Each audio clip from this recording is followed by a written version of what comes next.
is Covering the Spread, part of the FanDuel Podcast Network.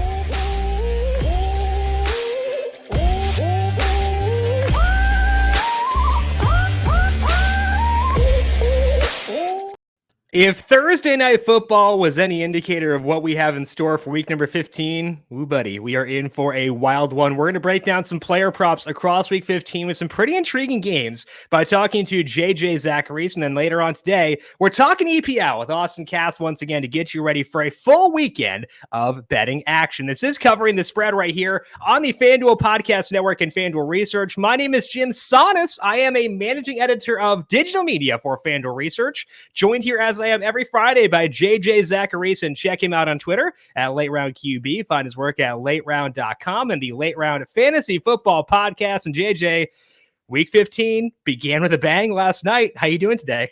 It did. I'm doing better than Brandon Staley, that's for sure. Woof. Yeah, like could have fired him at halftime probably at that point. You know, like I realize that there's kind of no point in firing a guy early at this point in the year because, like, you know, it's not like college recruiting where you get a head start on, like, you know, getting an interim and stuff like that. But it's like it's the most dead man walking situation I think we've ever seen.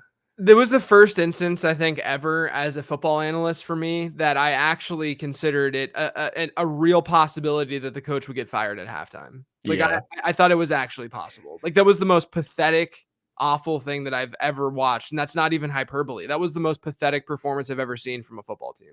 Yeah, I missed the first part of the game because I was on public transportation. I checked the score and it was 21-0. And I thought that like my ESPN app was bugging. So I was like refreshing it and I was like, oh no, this is real. All right, fair enough. It was to the Raiders, who like were considering benching their quarterback for Jimmy Garoppolo. Yeah, who were shut out last week. Raiders. Yeah, I mean, we're going from, and I've seen the take that the Vikings defense must be really. Well, the Vikings defense is playing better. Don't get me wrong, but this is the Chargers. Like, this is a Chargers problem more than anything else. And you were a defensive head coach, and you let the Raiders drop a 63 burger on you. Like, never want to advocate for someone losing their job because those are tough situations, but that is a rough situation right now. Well, the best is that in the post game, he was like, every coach goes through this. And I'm like, I don't know about this. 63-21 to Aiden O'Connell. I don't think a lot of people actually go through that. I don't think that's really true. That's also the most Madden score I've seen in my entire life. Yeah, it was a scoregami, and like I was shocked it was a scoregami. Like, it was the first time that score had occurred in NFL history because I'd seen it so often in Madden. You know, when I was playing as the Jets with like Leon Washington as my running back. You know, I'd hang 63 on someone. You know, we let up a couple pick sixes or whatever it may be. You know, 63-21 in Madden land is like probably the most common. Like, that's a key number in Madden. Yeah, I mean, no field goals at all. In that game, it's kind of wild considering how many points were scored. Yeah, it was a weird one, and hopefully we keep week 15 weird because, you know, you've had a lot of luck on the strange touchdown props this year. So I think that weird stuff could be in our favor. We're going to break down some touchdown props and other player props JJ is focusing on later on here. Just 1 second. But first, a reminder to make sure you're subscribed to Covering the Spread wherever you get your podcast. We had our full NFL Week 15 preview with Dr. Ed Feng go up yesterday, breaking down his favorite bets across Week 15 at FanDuel Sportsbook. I'll be previewing Jags and Ravens tomorrow morning from a prop betting perspective in place of Tom Vecchio, who is out at a bachelor party. So have fun to you, Tom. I'll be with you tomorrow morning. Talk a really fun game for Jags and Ravens. That is right here on the Covering the Spread podcast feed and, of course, FanDuel TV Plus as well. Now, JJ, I want to begin things off by talking about things from like a process perspective because this week we've got Zeke Elliott, and he went off last week. And that's really good from a player prop perspective because usage is very important. But he's also in a dog-eat-do offense that has an implied total of 14.5 this week. And there are other guys like Breece Hall, Garrett Wilson, who are high-usage, good players in hideous offenses. So how willing are you to go at player props for guys in those situations, knowing how much those offenses can at times struggle to move the football? Yeah, look, I usually feel fine going with those guys like a Garrett Wilson or a Breece Hall from a yardage and reception perspective because we have pretty consistent usage. And by usage, I'm talking about, market share numbers. I'm talking about target share, backfield share, rush share, stuff like that. Because what fluctuates week to week most, and especially with these kinds of teams that can really struggle in a given week, is the number of plays that they run, right? And so when you have a low number or a bad offense, you're going to probably see at least a bad performance offensively. You might see fewer offensive plays run because there's a lot of 3 and outs. And when there's a lot of 3 and outs, then that 22% target share, which Breece Hall has hit over his last 4 games, which is absolutely wild for a running back, that's on fewer volume, less volume overall, right? So from a projection standpoint, I'm looking at Breece Hall, and I'm not going to project a 22% target share because it's really high. But if you project like a 17% target share, that's going to be on X number of pass attempts or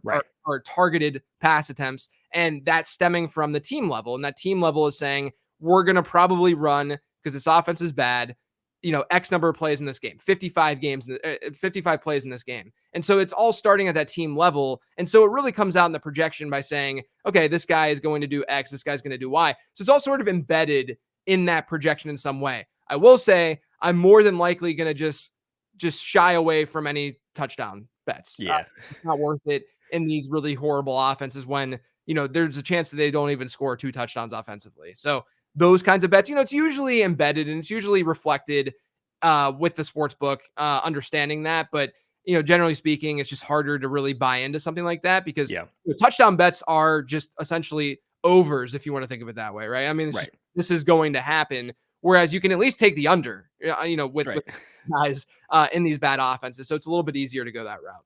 Yeah, I think that's the value of the top-down perspective that you take on things is you're accounting for that from the beginning, part of the projection process. Let's dig in now to some fluid situations across week number 15. JJ, when you're looking at situations that are kind of up in the air right now, which ones are you monitoring for when props are posted for those specific teams? Yeah, I think one big one right now is the Chiefs backfield. Isaiah Pacheco is likely going to be out this week. I don't think it's official yet, but sports books are basically saying that it's official. Last week in that backfield, we saw it as a pretty split backfield. Both guys, McKinnon and Clyde Edwards-Helaire, had specific roles. I mean, CEH was more of the early down guy. He out-touched McKinnon in that game, but McKinnon, he does see a little bit more receiving work. It was just a little bit more. I mean, his routes run weren't significantly more than CEH, but the big thing was that in the red zone, McKinnon outsnapped CEH 7-2 in that game last week against Buffalo. So that's something to watch out for. The other thing, you look at Minnesota, Ty Chandler right now, he's going to be the back in that backfield, the lead back with Alexander Mattison out. I think that he's going to see 15 plus touches in this game. It's a pretty good matchup too. I think Chandler, and if you look at advanced metrics, he's been better than Alexander Mattison per touch. I've said this on the show before, but his top comp for me, or one of his comps for me coming out, was Elijah Mitchell. And we've seen Elijah Mitchell have, some usability throughout his NFL career so far. Obviously, in a Shanahan offense, it's a little bit different, but I do think Ty Chandler at least has that explosion, because that's what Elijah Mitchell was so attractive for, was that he had that crazy speed score and he's really fast. And then obviously a quarterback in that same team is Nick Mullins, where, Josh Dobbs no longer starting for them. I don't think that there's going to be, at least from a projection standpoint, I don't know if there's going to be that dramatic of a difference from a projection perspective. And what I mean by that is Josh Dobbs over the last 2 weeks, the result has been horrible. But going into those games, I don't think that anyone necessarily projected that exact result to be that bad. And so from a projection standpoint, I do think that Nick Mullins is probably pretty similar to Josh Dobbs. Maybe they throw the ball a little bit more because Dobbs was averaging 6 rush attempts per game. But I think that overall, maybe a little bit of a bump for the passing attack, but nothing dramatic. Where you're going to see the bump is that Justin Jefferson looks healthy, and he might go this weekend. That's the bigger deal than Nick Mullins stepping in for Josh Dobbs. And then the last thing is with Miami. Miami has 2 very key offensive injuries right now with Tyreek Hill and Devon Achane. Achane has this toe injury that popped up, which is very tilting. I have Achane against you in our dynasty playoffs this week, Jim. Oh, I didn't realize that. yeah. So hopefully, I don't know. I think maybe Jerick McKinnon's a backup, but I have other injuries too. So Devon Achane might not go. If Achane doesn't go, I love Jeff Wilson. Jeff Wilson crushed the Jets the last time they faced off. He at least saw a decent workload and looked good. And we know that in a game like this where they could see a positive game script, he's a good game ender. He's a good bruiser that could carry a big workload during the second half of games. And then with Tyreek Hill, I think they're going to try to force it because he's looking at records and having this monster season. I do have a fear, though, that it's going to be sort of a decoy situation. And if Tyreek doesn't go, I'm not really that in love with his passing attack because the Jets secondary is arguably the best in the league. So it's just very, very difficult to really buy into that.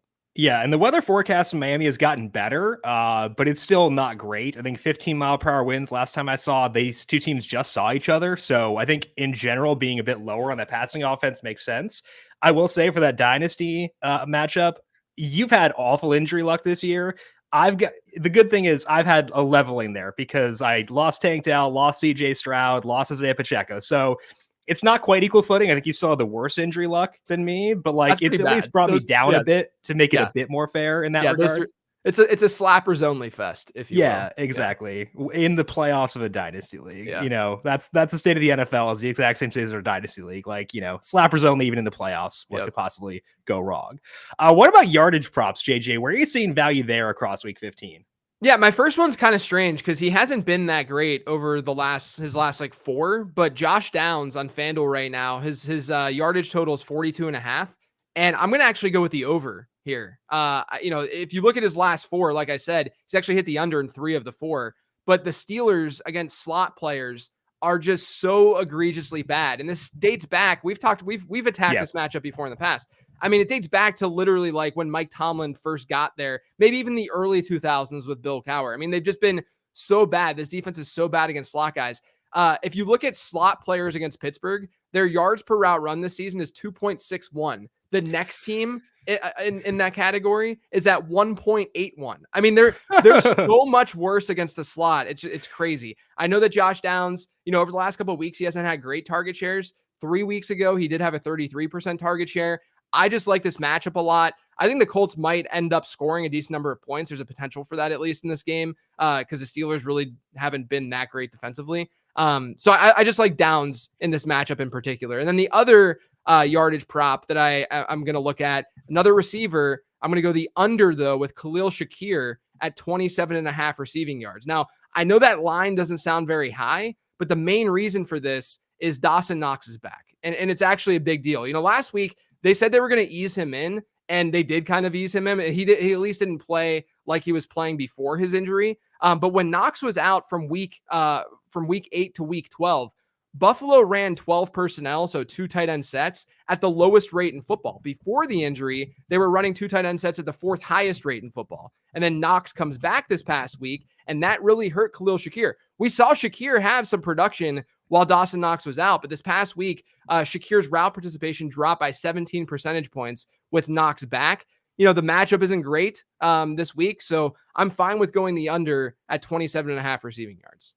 Yeah, and I think that's an important thing is getting Dawson Knox back in there because, like, you look at their efficiency numbers with 2 tight end sets. Like, from a passing perspective, they've been lights out when they've thrown the ball with 2 tight ends in the field. They've also been very good running with 3 receivers in the field, so kind of the opposite of what you would expect for both of those. But I don't think it's a bad thing for them to get Dawson Knox more involved. So they've done it, and also I think it's wise for them to continue doing so with Dawson Knox. What about some touchdown props, JJ? You've had a lot of good recommendations there so far this year. What are you seeing across week 15? Yeah, I'm going to start with Josh Downs again and just say that he's plus 260 on FanDuel, so you can go that route. I'm not going to reiterate what I just talked about. And I have 2 other ones outside of Josh Downs. One is TJ Hawkinson on FanDuel. He's at plus 220 as an anytime touchdown scorer. I'm actually surprised you're getting those odds for Hawkinson when he's scored 3 times over his last 6 games. Usually we see books, with guys who are scoring more frequently, at least being under that plus 200 mark, the 2-to-1 mark. But the Bengals are very bad against tight ends, Jim. They have allowed the 4th highest adjusted target share to tight ends. So when teams face Cincinnati, they throw to their tight ends at a higher rate. From a fantasy perspective, which loosely ties into this, they've been the best team for tight ends in adjusted fantasy points allowed.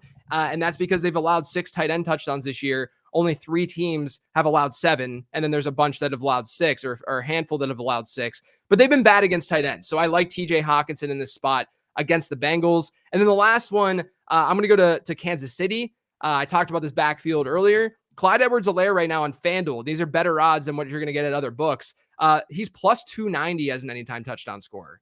The reason I like this, and I know that I mentioned that, Jerick McKinnon outsnapped him in the red zone last week. That game last week was a neutral negative game script for Kansas City. This game this week, they're pretty heavy favorites, against New England. And so I could see this being more of a CEH game. And if they do get that lead, and I also don't think that it's a lock that McKinnon sees all of the goal line work or is always on the field when they're close to the end zone. And we know that Mahomes usually doesn't take it in himself, with QB sneaks and such at the one ever since that injury that he suffered a few years ago in Denver. And so I don't mind CEH this week in general, but at plus 290, like I said, way better odds than what you're getting at other sports books. And that firmly accounts for the fact that McKinnon may filter in towards the goal line, which he will, like you said, he will filter in there. But like part of the reason why McKinnon scored that rushing touchdown last week is they went hurry up. Yep. I think if it had been a situation where they had like a full pass set, a full huddle and stuff like that, they might have gotten CH more involved. So the McKinnon touchdown last week to me is not an indicator that he is like the goal line back, just because like, logic. But like he'll be in there for pass down sets, but I think CEH will still have a good role in that situation.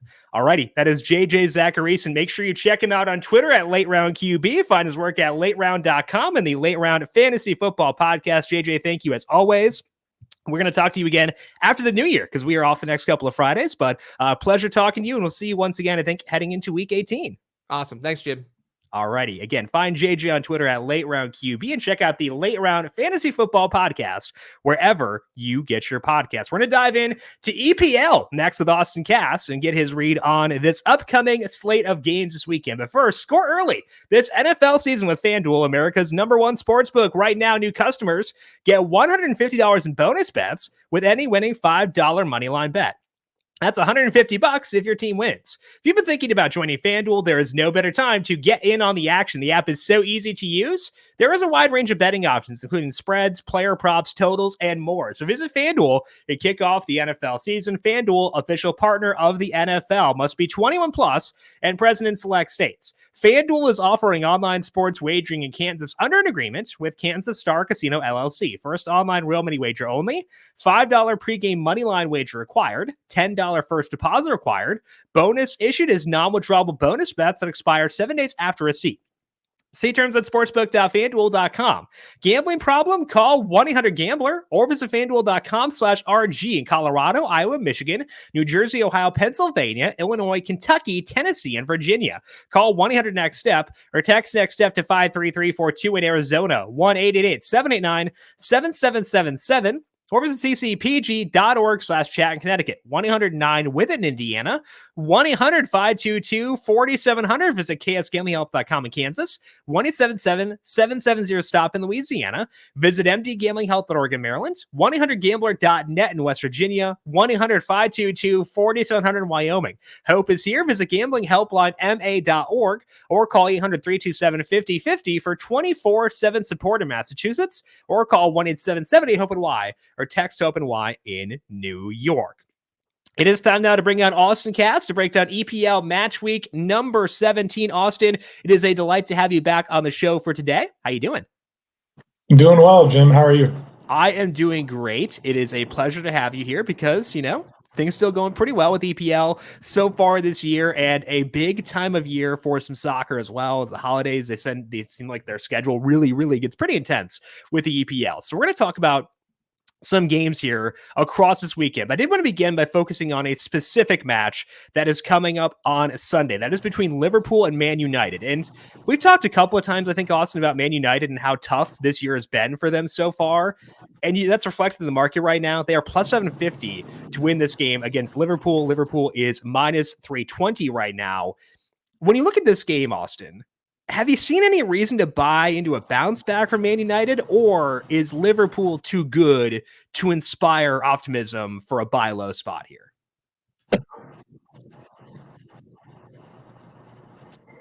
Well, to be honest, there really isn't much reason to have much optimism for Man United.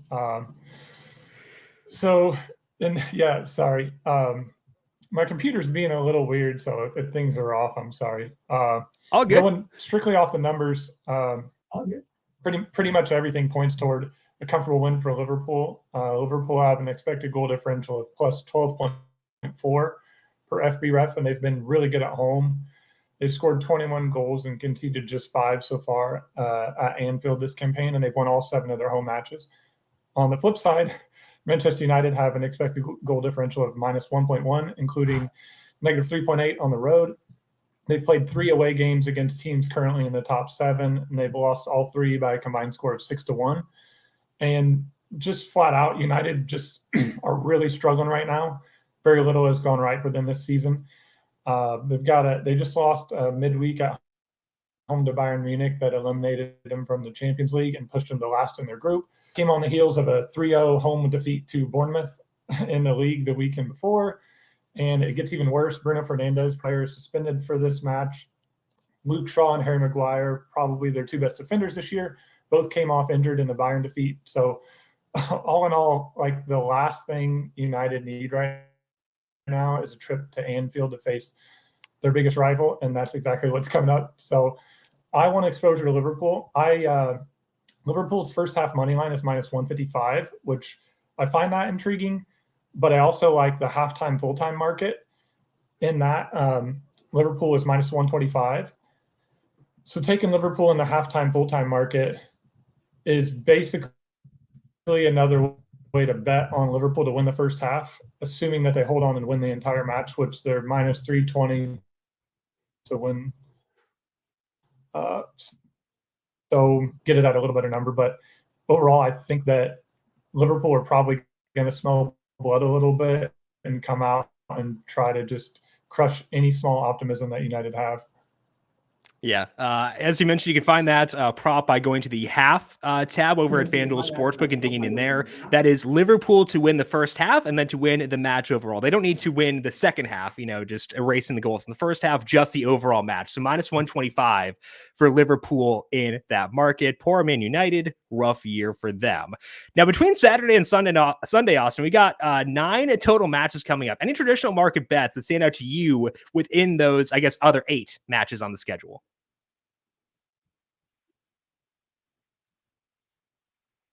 Yeah, so I'm going to go back to our Newcastle boys who've been really good to us, and they were good to us last weekend when we finally picked against them and they got stomped by Tottenham. But this week I'm going to go back to them on their Saturday match against Fulham.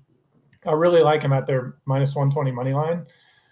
The main reason for picking against them last week was because of fatigue and fixture congestion, and I thought that Tottenham was just a terrible matchup at a bad time for them. Worked out for us, thankfully. But a lot of those issues are still in play. The big difference is this week that they're at home against Fulham, much easier matchup, and Newcastle have been really, really great at home. By expected goal differential, they're the top home side in the league. They've won the XG battle in every home game this season, including by a combined 4.8 to 1.0 over their last 2 home games, which came against Chelsea and Manchester United. In addition to that, Fulham have been pretty bad on the road. By expected goal differential, they're the 4th worst road side, and they've conceded 9 goals over their last 3 away matches against teams in the top 7 of the table. So while fatigue and injuries are still a concern for Newcastle, especially with them playing this past Wednesday, and Fulham hasn't played since last weekend, it's definitely a concern. But even with that, I still like Newcastle at this minus 120 number. Well, it feels good to be back on our guys. Newcastle minus 120. Like you said, good to us last weekend too, even betting against them. So getting back on Newcastle to win the match, minus 120 against Fulham right now over at FanDuel Sportsbook. What about player props, Austin? Where are you seeing value there across match week 17? So I've got a player prop I really like in the Chelsea match. They're at home against Sheffield United. Chelsea's minus 450 to win, so obviously heavy favorites. They've been extremely difficult to trust this year, probably, other than Man United, probably the biggest underachievers in the league. But I think pretty much all the boxes are checked here for Cole Palmer to score or assist. Sheffield United are the worst team in the league. They currently last in both points and XG differential. They've given up exactly 5 goals in 2 of their past 3 road matches, one of them coming against a Burnley side that had netted just 4 goals across their last 7 matches before lighting up Sheffield United for 5. Palmer has 5 goals and 2 assists in 9 league starts. He paces Chelsea in expected goals plus expected assists per 90 minutes at a clip of 0.87. And he's the Blues' first choice penalty taker, which is obviously a big deal for this market. All in all, I really like him to score assists at this minus 120 number. And like we talked about last week, I would wait to make sure he's in the starting lineup. Last week, I recommended Kaoru Mitoma and he didn't end up starting. So, I would just make sure he's starting, which you'll know by 9 a.m. Saturday morning. Matoma didn't start, but he got close. He subbed in later on. He gave it a run still, so couldn't quite get there, but he did give it a run. Palmer minus 120 to score or assist in that Chelsea versus Sheffield United game. I love also you can use expected goals and expected assists for player props. I didn't realize that it went on a player level basis too, so I love that integration of the advanced stats there as well. That is Austan Kas. Make sure you check him out on Twitter at Austan Kas. He is a senior editor for FanDuel Research, where you can find all of his work, FanDuel.com/research.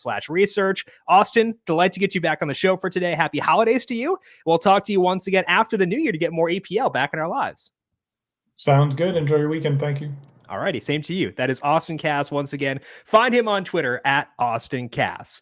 That is all we have here for today on Covering the Spread. I want to give a big thank you once again to JJ Zachariason for joining us to break down player props across week number 15. Find JJ on Twitter at Late Round QB. I am back with you once again tomorrow morning to break down Ravens versus Jags, talking player props for that game. Primetime top. Mix up not with Tom, just for this one game. That's Tom Vecchio again out for this weekend. So we'll talk to you about that tomorrow morning, and then we'll also be up over on the FanDuel TV Plus app later on. If you got any questions for me, you can find me on Twitter at Jim Sonis. I am on Threads at Jim.Sonis. You can find FanDuel Research on Twitter at FanDuel Research. Want to thank you all for tuning in for today. Good luck to you with your bets across week 15. And we'll talk to you once again tomorrow. Talk some Ravens and Jags. This has been Covering the Spread right here on the FanDuel Podcast Network.